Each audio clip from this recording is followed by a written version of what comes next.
म्हणजे आता उघडच त्यांचा मित्र जर कोण असेल तर वाल्मिक कराड यांच्याविषयी ते बोलतात. असं जर तो म्हणला असेल तर मी काय ऐकलं नाही ते. असं जर म्हणलं असेल तर त्याच्यासारखा नीच माणूस दुसरा कोणी नाही.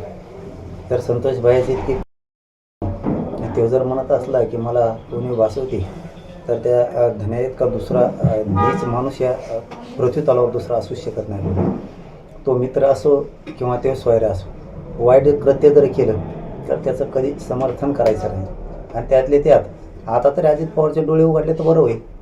आणखी तरी किती त्याला पाठीशी घालायचं आहे. जर इथं गोरगरिबांच्या लेकराचे ते करत असला, अशा माणसाला अजित पवारांनी फडणवीसनी किती दिवस पाठीशी घालायचे हेही लक्षात आलं पाहिजे.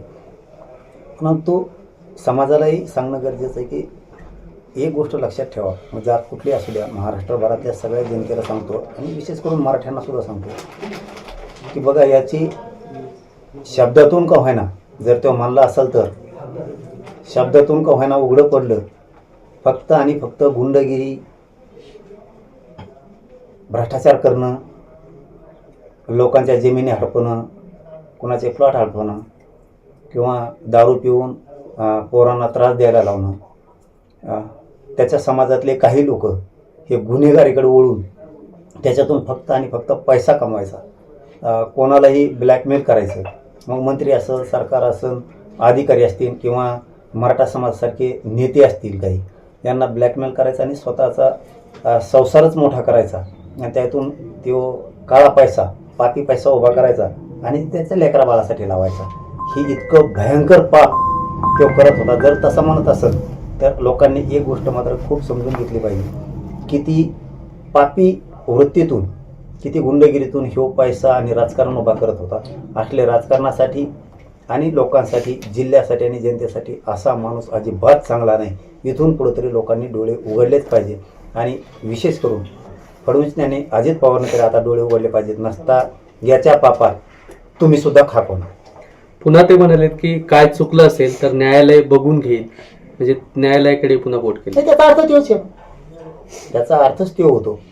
मग याच्यावरून अशी पुन्हा शंका येतात की बीडचा जो जेलर होता, त्या बीडच्या जेलमधला, कारागृहातला, तो यांनीच तर बदलला नसेल ना, याची सुद्धा मुख्यमंत्र्यांनी मग चौकशी करायला पाहिजे. कारण तो जरा जेलर टाईट होता, कायद्याला धरून होता आणि त्या तो सत्य करत होता अशी माहिती आहे किंवा आमच्याकडे बीडमधूनच कळालेली. तो तिथं बाहेरून येणारे डबे आत जाऊन देत नव्हता जेवणाचे आरोपीला. अनेक काही गोष्टी मनासारख्या आरोपीच्या तो होऊ देत नव्हता. इतका कडवट असा होता अशी माहिती. बीडचा जेलर जाणून बुजून त्याला कारागृहाच्या बाहेर घालण्यात आलं, त्याला निलंबित करण्यात आलं. याचीसुद्धा गृहमंत्र्यांनी लक्ष घालून सखोल चौकशी करायला पाहिजे. याचा दबाव अजित पवारांच्या जीवावरती 100% संतोष भाईच्या केसवर असण्याची शक्यता आहे. शक्यता मानण्यापेक्षा 100%च अजित पवारला हाताखाली धरून संतोष भाईच्या केसमध्ये दबाव आहे.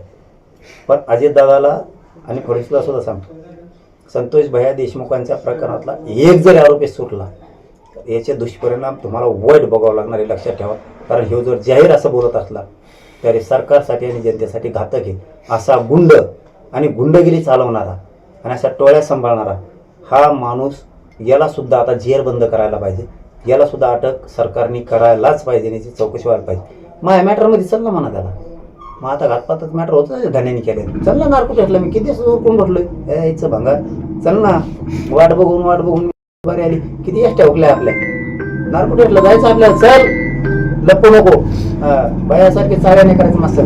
नारको टेस्टला चल.